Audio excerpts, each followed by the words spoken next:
In this symposium, I am talking about how augmented reality and virtual reality technologies can be used for automating your industrial machinery.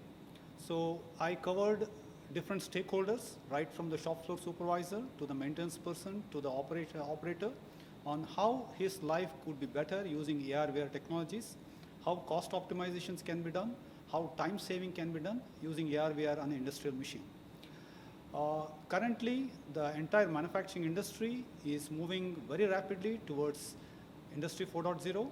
A lot of technologies are coming into play, and people are looking at building variants, going for a batch production, doing production at a lesser cost.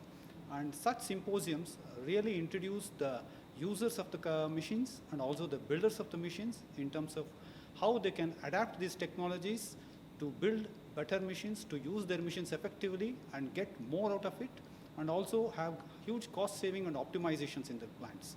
I would like to thank IMTMA for conducting such symposiums which bring machine builders, end users of the community and solution providers together.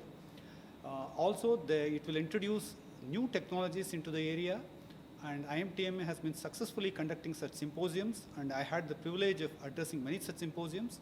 So such symposiums, and especially the body of IMTMA, I would like to thank them for really taking the industry forward.